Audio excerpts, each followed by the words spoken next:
الرحمن الرحيم يسألونك عن الأنفال قل الأنفال لله والرسول فاتقوا الله وأصلحوا ذات بينكم وأطيعوا الله ورسوله إن كنتم مؤمنين.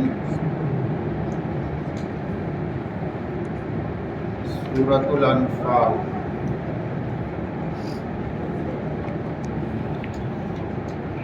مدنی صورتوں میں ہے، کل 75 آیتیں ہیں اور 10 رکوع پر مشتمل ہے جو آج پڑھی گئی. سورہ انفال کے بعد سورہ برات کی تلاوت بھی ہے جس کو سورۃ التوبہ بھی کہتے ہیں. یہ جو انفال ہے یہ نفل کی جمع ہے. نفل ایکسٹرا کو کہتے ہیں جو زیادہ ہو. نمازوں میں جو فرائض سے الگ ایکسٹرا نمازیں ہیں ان کو بھی نوافل کہتے ہیں، وہ بھی نفل کی جمع ہے. اصل میں یہاں پر مراد ہے انفال سے مال غنیمت.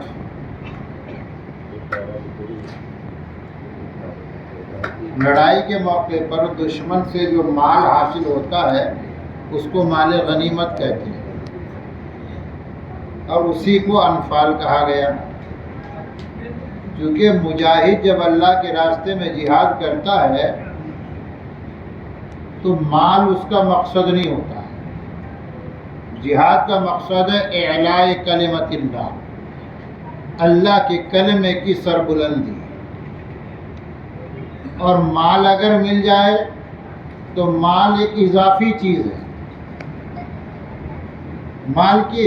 کہتے ہیں مال کے حصول کی نیت سے جہاد نہیں کیا جاتا، اور مال کی نیت سے جو جہاد کیا جائے وہ حقیقتاً جہاد نہیں ہوتا. سابقہ شریعتوں میں غنیمت کا مال حلال نہیں تھا مجاہدین کے لیے. یہ تو حضور اکرم صلی اللہ علیہ وسلم نے اپنے لیے ایک خصوصیت بتائی ہے، احلت لی الغنائم، کہ میرے لیے غنیمت کو حلال کر دیا گیا.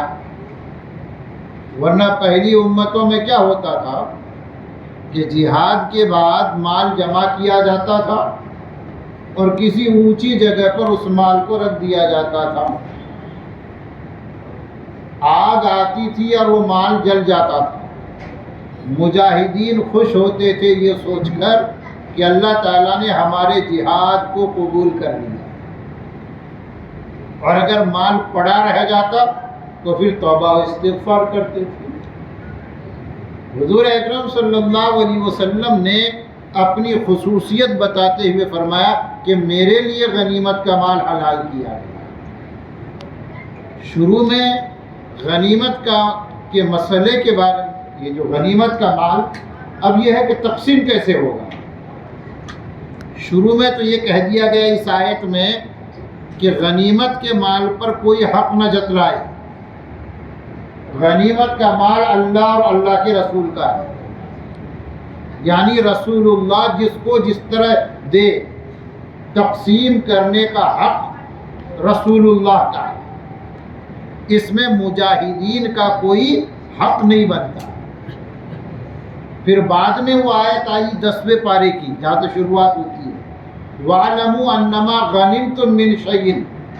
اس میں پھر حکم دیا گیا کہ غنیمت کا مال 5 حصوں میں تقسیم کیا جائے. 4 حصے جو مجاہدین ہیں ان میں تقسیم ہوگا اور 1 حصہ اللہ کے رسول کے پاس رہے گا. یہ بتایا گیا ہے.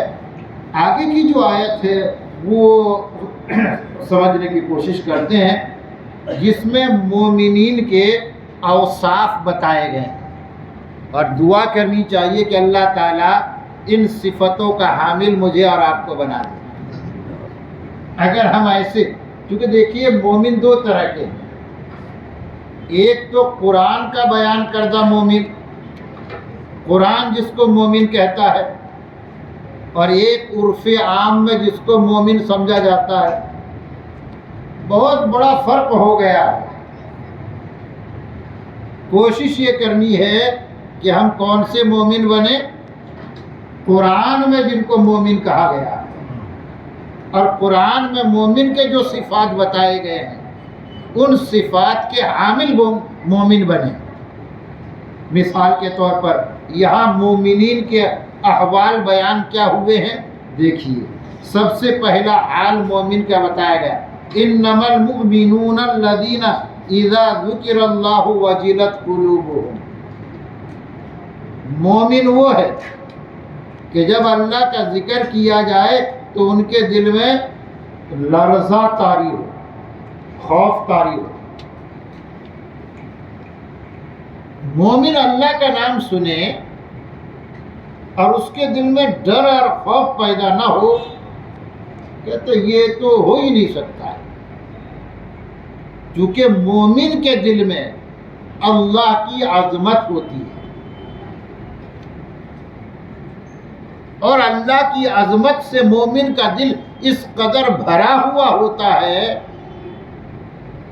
کہ اللہ کا نام سن کر یہ تڑپ جاتا ہے۔ اور یاد رہے یہ جو ڈر کی بات کہی گئی نا، کہ مومن اللہ سے ڈرتا ہے، جو ہی اللہ کا نام آتا ہے وہ ڈرتا ہے۔ کس بات سے ڈرتا ہے؟ اللہ کی نافرمانی سے۔ جب اس کے سامنے اللہ کا ذکر آتا ہے وہ ڈرتا ہے گناہ کرنے سے۔ مثال کے طور پر منادی، اللہ کے منادی نے آواز دی اللہ اکبر، اس کے دل میں ڈر پیدا ہوا، اور آگے مومن منادی نے آواز دی، اللہ کا پیغام پہنچایا، حی علی الصلاۃ، آؤ نماز کے لیے۔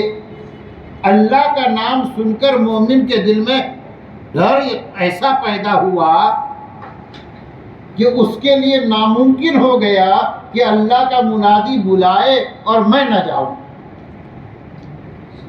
باہر سیر سپاٹے میں رہوں یا کام دھندے میں رہوں، کہ ایسا ہو ہی نہیں سکتا، کیونکہ مومن کے سامنے اللہ کا نام آیا۔ جب مومن کے سامنے کہا گیا ایاک والکذب، جھوٹ بولنے سے بچو، تو مومن کے دل میں ایسا ڈر پیدا ہوا کہ اس نے کہا میرے اللہ نے مجھ کو منع کیا جھوٹ بولنے سے، میں تو جھوٹ نہیں بول سکتا۔ یہ مطلب ہے ڈر کا، کہ مومن کے سامنے اللہ کا ذکر آیا، اس کے دل میں ڈر پیدا ہوا، اور اس نے فیصلہ کیا کہ میں اللہ کے بتائے ہوئے راستے پر چلوں گا۔ وَإِذَا تُلِيَتْ عَلَيْهِمْ آيَاتُهُ زَادَتْهُمْ ایمانا، جب ان کے سامنے، دوسری بات، جب ان کے سامنے اللہ کی آیتوں کی تلاوت ہوتی ہے ان کا ایمانی لیول بڑھ جاتا ہے۔ کھانا کھاتے ہیں ہم، کہتے ہیں جسمانی قوت بڑھ جاتی ہے،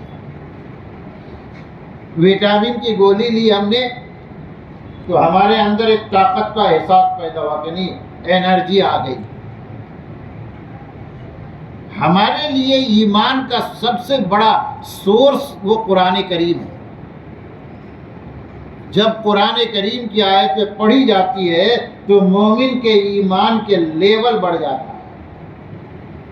وہ اللہ کی آیتیں سن کر ایک ایسی کیفیت پہ چلا جاتا ہے کہ ایمان کا اعلیٰ ترین درجہ اس کو نصیب ہو جاتا ہے۔ وَعَلَىٰ رَبِّهِمْ يَتَوَكَّلُونَ، تیسری چیز، ان کا اپنے رب پر توکل ہوتا ہے۔ اللہ تعالیٰ ہمیں توکل نصیب فرمائے۔ سارا مسئلہ ہمارا یہی آ کے بگڑتا ہے۔ ایمان اور توکل میں کیا نسبت ہے؟ بزرگوں نے کہا ہے کہ ایمان اور توکل میں تساوی کی نسبت ہے۔ عربی میں تساوی کی نسبت کا مطلب بالکل برابر سرابر۔ جو ایمان ہے وہی توکل ہے، جو توکل علی اللہ وہی ایمان ہے۔ ایمان ہے اور اللہ پر اعتماد نہیں، اور جو اللہ پر اعتماد کرے وہی مومن نہ ہو، ایسا ہو ہی نہیں سکتا۔ تو مومن کون ہے؟ جو اللہ پر توکل کرتے ہیں۔ چوتھی صفت الذین یقیمون الصلاۃ، مومن وہ ہے جو نماز قائم کرتے ہیں۔ بار بار آپ نے سن رکھا ہے نماز قائم کرنے کا مطلب کیا ہے، یعنی نماز کو اس کا حق ادا کر کے پڑھتے ہیں۔ قرآن کریم نے کہیں بھی نماز پڑھنے کی بات نہیں کہی ہے، نماز کو قائم کرنے کی بات کہی ہے قرآن نے۔ اور قائم کرنا عام طور پر عربی کے جو مفسرین ہیں وہ اس کا ترجمہ کرتے ہیں الذین یقیمون الصلاۃ، یعنی یؤدون الصلاۃ کما کان حقا، نماز کو اس طرح ادا کرتے ہیں جس طرح اس کی ادائیگی کا حق ہے۔ نماز کا حق ادا کر کے پڑھتے ہیں، ایسا نہیں کہ نماز بس پڑھ لیا، نماز کا حق ادا کرتے ہیں۔ اللہ تعالی نماز کا حق کیسے ادا ہوگا؟ اس میں بہت ساری باتیں آتی ہیں کہ نماز کے مسائل، سب سے پہلی بنیادی چیز ہے نماز کے مسائل کو جان کر نماز پڑھتے ہیں۔ مسائل، کیونکہ مسئلے، یہ جو مسائل ہوتے ہیں نا شریعت کے، وہ تو بنیادی چیز ہے شریعت کی۔ مسئلہ ہی نہیں معلوم ہوگا تو ہم نماز کیسے قائم کر سکتے ہیں؟ مجھے اگر پتہ نہیں ہے کہ نماز کے فرائض کیا ہے، نماز کے واجبات کیا ہے، نماز کے سنن و مستحبات کیا ہے، تو میں نماز کا حق ادا کیسے کر پاؤں گا؟ تو پہلی بنیادی چیز ہے نماز کو سیکھنا۔ نماز سیکھنے کی چیز ہے، ایسا نہیں کہ بچپن سے پڑھ رہے ہیں تو پڑھ ہی رہے ہیں۔ کتنے لوگوں کو مسجد میں دیکھا جاتا ہے اتنی ہمت نہیں ہوتی کہ ٹوک سکے، اس لیے کہ وہ تو کہہ دیں گے آپ کو کیا مطلب ہے۔ ایک صاحب اسی مسجد میں وقت مکروہ میں نماز پڑھنے لگے، میرے بازو میں تھے، میں نے ان کو کہا مکروہ وقت ہے تو کہتے ہیں نماز پڑھنے دیجیے، آپ کو کیا تکلیف ہے؟ تو اب تو بتانا بھی بڑا مشکل ہے کہ نماز، اب جیسے رکوع اور سجدے والی بات ہے، رکوع سے اٹھتے ہیں اس کو قومہ کہتے ہیں، دونوں سجدوں کے درمیان بیٹھتے ہیں اس کو جلسہ کہتے ہیں۔ قومہ اور جلسہ یہ دونوں اطمینان سے کرنا یہ واجب ہے، یعنی یہ اگر نہ کیا جائے تو نماز دہرانی پڑتی ہے۔ واجب کا مطلب یہ ہے کہ آپ نماز کو دہراؤ۔ کتنے لوگ ایسے ہیں رکوع سے اٹھتے ہیں سیدھا کھڑے بھی نہیں ہوتے، فوراً سجدے میں چلے جاتے ہیں، جبکہ ایک مرتبہ سبحان اللہ کہنے کے بعد رکوع کے بعد اس طرح کھڑا ہونا کہ سارے اعضاء اپنی جگہ پہنچ جائے۔ یہ جو اسٹینڈنگ پوزیشن میں اعضاء ہوتے ہیں نا، وہ بالکل اس پوزیشن میں اعضاء چلے جانے چاہیے، بالکل کھڑا۔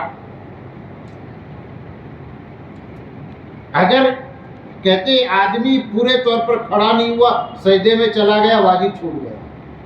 دونوں سجدوں کے درمیان بیٹھنا اطمینان کے ساتھ ایک مرتبہ سبحان اللہ کہنے کے بعد کہتے یہ واجب ہے۔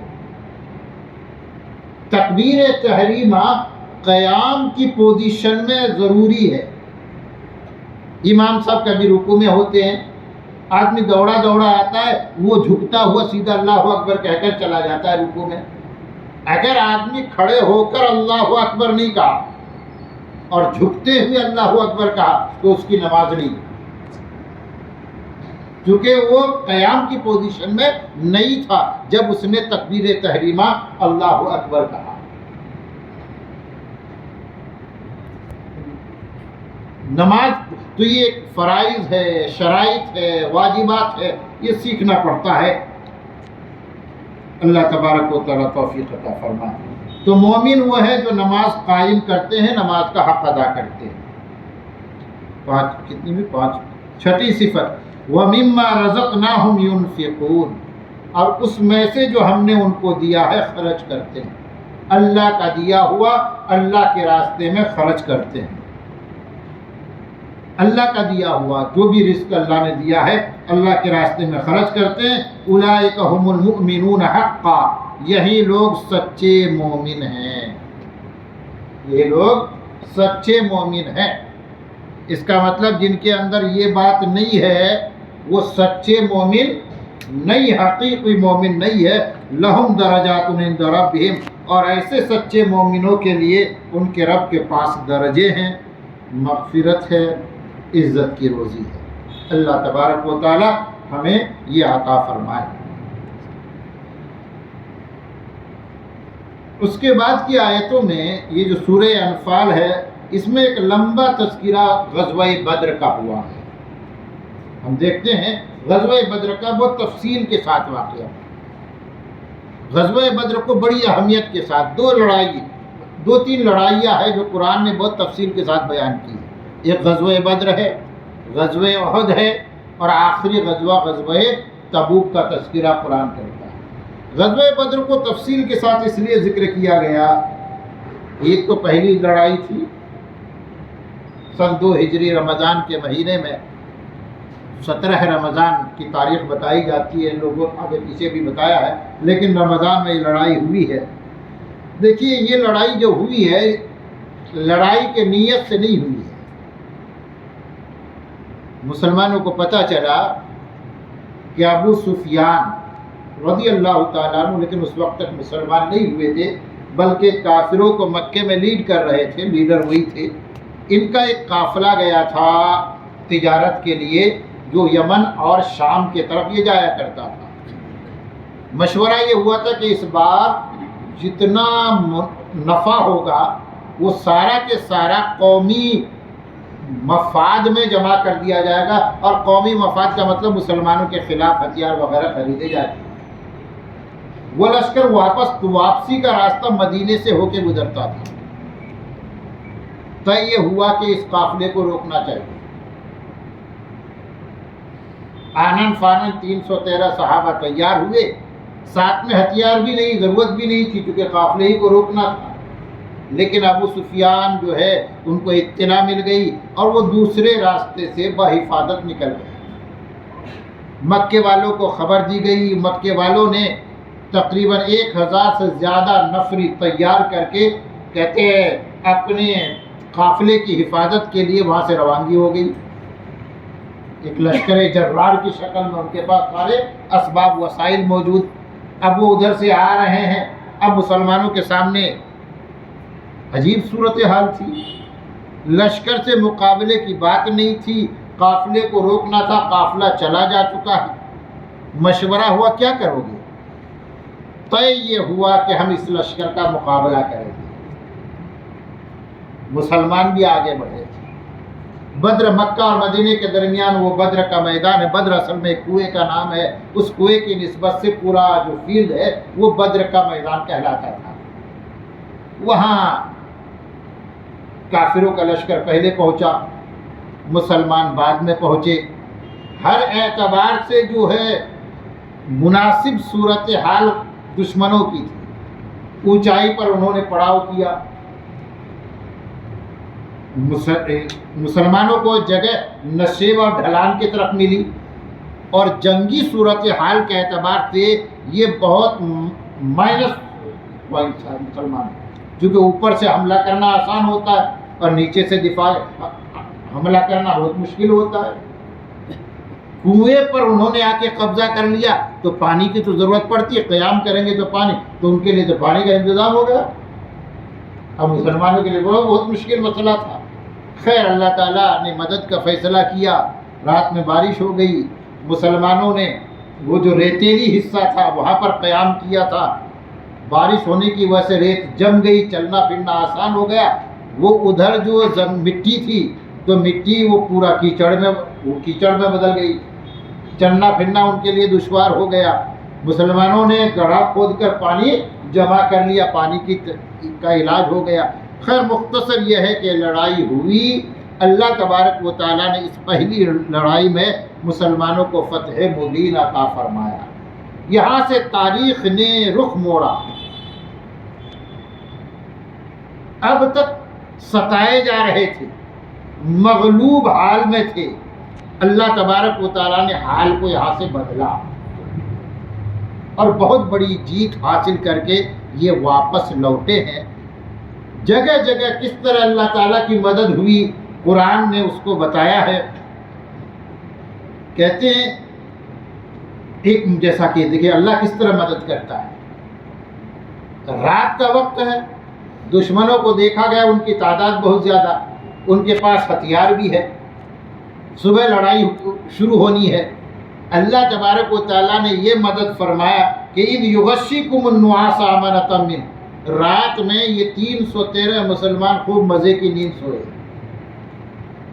ٹینشن بھرا ماحول میں نیند آتی ہے، لیکن اس ماحول میں اللہ نے ان کو نیند عطا فرمایا۔ اور کیسی نیند عطا فرمایا؟ غشا یغشی کا معنی ڈھانپ لینا، یعنی سونا نہ بھی چاہے تو نیند آ جائے۔ سب بھرپور نیند لی۔ جب بھرپور نیند مل گئی تو اطمینان ایک طریقے سے اطمینان قلب نصیب ہوا، اور صبح جو بالکل فریش تھے، لڑائی کے لیے تیار تھے۔ یہ اللہ کی طرف سے مدد ہوئی۔ رات میں اللہ نے بارش برسا دیا، کہتے ہیں اس سے ضرورت پوری ہوئی۔ اور ایک فائدہ قرآن نے عجیب بتایا کہ اس طرح بارش ہو گئی تو شیطان کے جو وسوسے آ رہے تھے نا وہ دور ہو گئے۔ شیطان کے وسوسے کیا آ رہے تھے کہ سب تو پلس پلس ادھر ہے، مائنس ادھر ہے، تم کیسے جیت جاؤ گے؟ ان کی تعداد زیادہ، ان کے پاس ہتھیار زیادہ، اونچائی پر ان کا مقام زیادہ۔ اللہ نے بارش برسا دیا تو ایک بات دل میں آئی کہ اللہ نے اس طرح مدد کی، اس کا مطلب ہے کہ اللہ کی مدد ہمارے ساتھ ہے۔ اور ایمان کا تو مطلب یہی ہے نا کہ جب اللہ کی مدد پر آئے، اللہ کی مدد کی بات آئے تو اس پہ بھروسہ کرے۔ تو سب کا بھروسہ اللہ پر بڑھ گیا، توکل کی کیفیت نصیب ہو گئی۔ اور ایمان والا جب اللہ پہ بھروسہ کر کے کام کرتا ہے تو ظاہر ہے کہ اسے تو جیتنا ہی ہوتا ہے۔ تو اللہ تبارک و تعالیٰ نے جیت عطا فرمایا۔